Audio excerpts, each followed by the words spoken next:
Todo sucesso de um time de atletas possui qualidades que justificam seu grande diferencial. Preparação. A técnica, o talento, Zé, você falou em preparação, o tamanho dessa preparação, eu estava até falando com meu amigo, falei, isso aqui, ó, é o máximo que um atleta pode chegar de treino, isso aqui é o máximo. Isso, o mundo inteiro, as grandes seleções treinam desse jeito aqui, né? Ele nunca tinha visto. Você acha que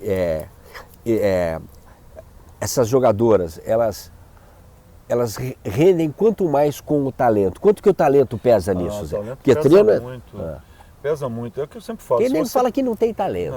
O Oscar falou pra mim que não tem talento. Só tem treino, falou. Pô, Oscar é puro talento. Esse cara é maluco. Na minha opinião, o Oscar tem talento e teve talento. E muito treino. Mas muito treino. Pô, cara, então, se você consegue aliar essas duas coisas, você tem um atleta perfeito. Ele foi o que foi porque ele tinha as duas coisas. Ele tinha talento e gostava de treinar. Né? E ficava lá sozinho, e arremessa. E é aquela coisa que eu falo sempre, né? Não é uma frase minha, mas pessoal, algumas pessoas que têm um pouco de dor de cotovelo, dessas pessoas que fizeram sucesso, como Oscar, por exemplo, dizem assim, é muita sorte. Eu digo, e eu tenho uma frase assim, realmente, quanto mais eu treino, mais sorte eu tenho. Que é exatamente o Oscar. Entendeu? Qual foi a maior jogadora, ou algumas das maiores jogadoras que você viu, Você me coloca numa saia justa danada. Né, Zé? Porque é o seguinte, eu falo, o Brasil sempre teve boas jogadoras, mas a maioria delas carregadoras de piano. E que é legal isso. É necessário isso. São jogadoras que elas venceram por muito treinamento, por muita força, muita garra, muita vontade de chegar. Muita determinação, foco. Né? Exato. Jogadoras excepcionais. Excepcionais. E que de talento não eram as mais talentosas do mundo. Então eu tiro o chapéu para as jogadoras brasileiras e para os jogadores brasileiros, que se tornaram alguns dos melhores do mundo.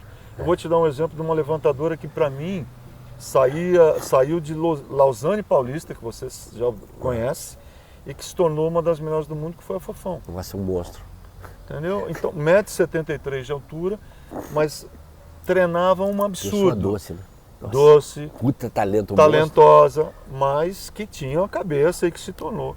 Então, muita gente nesse sentido. Agora, eu tive a oportunidade de treinar estrangeiras, algumas das melhores do mundo. É por isso que eu perguntei isso, você passou por... Eu tive a oportunidade de treinar a Sokolova, a russa, que para mim foi um absurdo também, como a Fofão, e a própria Kim, que hoje é uma das melhores jogadoras do mundo. Mas nós tivemos talentos fantásticos. Eu não vou citar nomes, porque senão vai ficar sendo... Criar realmente aquela saia justa para você. Porque eu admiro várias jogadoras que passaram pela seleção brasileira, e não posso dizer essa mais do que a outra, porque sem essa que estava lá atrás, segurando o rojão, aguentando, passando bem, defendendo, segurando o time, essa lá na frente não conseguiria concluir. Ô Zé, é o seguinte, você já foi campeão muitas vezes, já foi campeão olímpico, que é muito mais do que ser campeão, e já parou já perdeu. Exatamente. Como que tem que agir na derrota? Como agora aconteceu com o Eu acho assim, eu sempre falo, eu gostaria de falar um grande palavrão, mas minha educação não permite. A gente bota um pi. Não, mas as derrotas só vêm para ferrar a vida da gente. Começa com F. outra coisa. Mas o que acontece? Se a gente conseguir trabalhar com as derrotas e saber o porquê delas, você consegue identificar o caminho e a trajetória para vencer. Nós tivemos poucas derrotas, mas derrotas muito marcantes. E são normalmente assim, de jogo de mata-mata, ou numa final de mundial, ou numa semifinal olímpica, ou numa quarta de final olímpica, onde nós não tínhamos mais chance. Entendeu? Perdeu, tá fora, acabou, arruma a mala e volta para casa. Essa dor é muito dura? Dói, Zé? Dói. Dói muito, não dorme. Muito. Mas também essas derrotas, algumas delas, nos colocaram no caminho justo. De entender o porquê, quais as mudanças que nós tínhamos que fazer, para onde nós tínhamos que caminhar. Essa última foi uma delas que te colocou, te abriu coisas? Foi. Mas ali tinha um detalhe muito importante. Porque era favorito. O grupo que nós caímos. Por isso que eu estou dizendo das derrotas. A China, por exemplo, teve 3 derrotas na fase de classificação. Nós sabíamos que era um grande time. A China também não tinha muita coisa a perder. Nós do Brasil tínhamos muito. A perder. Né? Você dizia, mas não tinha muito a perder, mas ela já tinha perdido, já estava numa situação difícil, como nós em Londres, depois de termos ganho em Pequim. E aí, nosso grupo não era o grupo da morte. Muitas vezes o grupo da morte te dá uma coisa boa. Ou você passa, ou você sucumbe e para por ali. Mas aí tem que jogar muito. Você tem que jogar muito, você é colocado à prova. No vôlei, infelizmente, é por ranqueamento. E quando saiu o ranqueamento, eu fiquei preocupado. Porque o nosso grupo não era o grupo mais forte. O outro grupo era o grupo da morte. E nós ganhamos de todos os nossos adversários por 3-0. Nós não perdemos um set, ninguém nos colocou à prova e nós ganhamos com uma certa tranquilidade. O outro grupo, eles estavam se matando. Quando a gente pega a China e a China começa a ver que podia jogar de igual para igual, começa a dar certo, começam a acreditar, a Azul estava porque é um jogo, né, Zé? É um jogo. É um jogo. E aí a gente perde o tie break, quer dizer, ganhamos o primeiro set, perdemos o segundo e terceiro, ganhamos o quarto e vamos por tie break. Cometemos 2 erros de passe, 2 erros de saque, perdemos o tie break por 15-13 e ficamos fora dos Jogos Olímpicos. Nós tínhamos chance de ganhar a Olimpíada. Tinha muita. E tínhamos time para isso. O que eu posso dizer? Infelizmente a China estava muito bem, a técnica foi feliz, tudo deu certo. Aí foi seu neto graças a Deus o Felipe foi lá, foi uma Filipinho cena foi lá, todo mundo gravou, mas porque eu pude explicar para ele. Como é que ele escapou, Zé, para ir lá? Deixaram ele? A Jaqueline botou ele lá dentro. A Jaqueline botou ele lá dentro. Falou, vai lá que teu avô precisa de você. Aí ele entrou correndo e... Falou o que com você, né? Não, ele chorando, ele não falou nada, mas eu tive a oportunidade de dizer para o meu neto, olha... Você falou ali com ele? Falei porque eu queria que ele parasse de chorar, que ele parasse de sofrer. E eu tive a oportunidade de dizer para o meu neto, olha, isso faz parte da vida, perder ou ganhar. O outro time hoje foi melhor do que o nosso time e mereceu a vitória. Então a gente tem que treinar mais, se preparar melhor para tentar ganhar na próxima vez. E aí ele parou de chorar e entendeu aquilo que eu falei, apesar de eu estar sofrendo muito. Me diga uma coisa, Zé, que nós estamos falando da família. Você tem 3 filhos, tem netos, filhas têm netos, tem um casamento.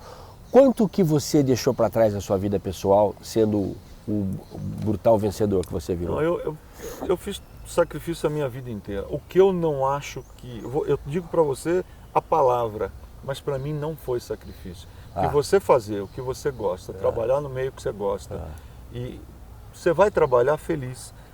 Eu gosto de ensinar, eu sou professor. Antes de técnico, eu sou professor, eu tenho a alma de professor. Eu gosto de ensinar. Eu dei aula em escola pública, eu dei aula no ginásio municipal, lá no Pedro Delo Antônio. Eu trabalhei com crianças, fazendo todas as modalidades de esporte, ginástica olímpica, natação. Pulei na piscina do jeito que eu estou aqui para tirar uma criança que soltou a boia. Então, graças a Deus, Ceará, eu passei por tudo isso. Alma de professor. Eu tenho alma de professor. Eu digo graças a Deus, porque minha mãe queria meu pai também queria que eu fosse médico ou engenheiro, eram as profissões do momento. Eu escolhi ser professor porque eu gosto de ensinar. Está em mim. Então eu não posso ver um fundamento errado que eu vou lá dizer assim, ó, vamos arrumar, o fundamento é assim, a mão é assim, o braço, a perna, funciona assim, toca aqui na bola. Eu vou morrer assim, entendeu? E dou graças a Deus. Então, para mim, não é sacrifício. A minha família me acompanha. Então, como eles me acompanham, eu me sinto bem, me sinto protegido. Nos momentos mais difíceis de derrotas, elas estão mais próximas. A dona Alcione que diz, ó, meu filho, você tem que continuar trabalhando, você tem neto agora. Pô, ela tem um pedaço dessas medalhas aí, Zé. Ela tem um pedaço dessas medalhas, que já falou, tem muito, né? Muito pedaço das medalhas. Ô Zé, só pra gente encerrar, eu queria falar um negócio muito importante também. Você entrou numa empreitada, agora nova, coisa incrível, né? Você montou um time A gente montou do zero, A gente sem não tem nada. sossego. E eu só tenho a agradecer a Rinode, que é o nosso patrocinador, essa possibilidade. Foi um anjo que apareceu nas nossas vidas, que se era eu comecei a ligar para as meninas, chamar o pessoal da comissão técnica e disse, olha, não tenho nada para oferecer para vocês. Eu só tenho o centro de treinamento, né, e comida. Se vocês toparem esse desafio, as meninas começaram a chegar, quando chegaram 12, eu digo, olha, é o momento, 11, era o momento de parar, porque eu não tenho o que oferecer e quanto mais gente, pior vai ser. Até que apareceu a Rinode, que disse, ó, eu topo bancar o projeto, vamos jogar a Superliga B e tocar. Além disso, nós montamos toda a categoria de base de novo de Barueri, que tinha sido extinta em 2016.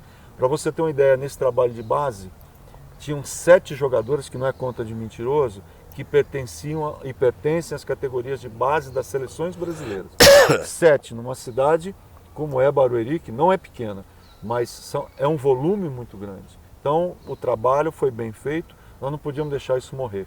Agora nós estamos atrás de captar recursos para tocar a base, né? Porque eu não quero depender da prefeitura. Eu acho que a prefeitura de Barueri, ela tem outras coisas a se preocupar, com saúde, com educação, com segurança, né? Tem outras prioridades.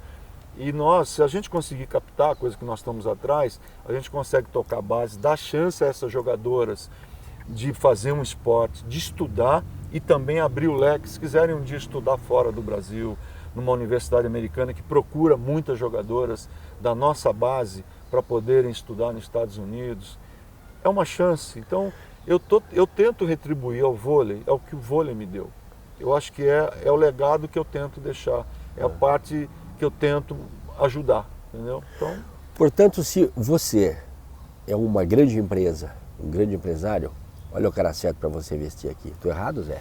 Não, porque tudo é controlado, é através do ICMS, o controle é muito rígido, nós não podemos errar nisso, então a coisa é muito séria, muito bem feita e a gente está dando oportunidade, os empresários com a sua participação dão oportunidade a essas jogadoras de se desenvolverem, de se tornarem cidadãs melhores. Eu acho que todo o Brasil ganha com isso.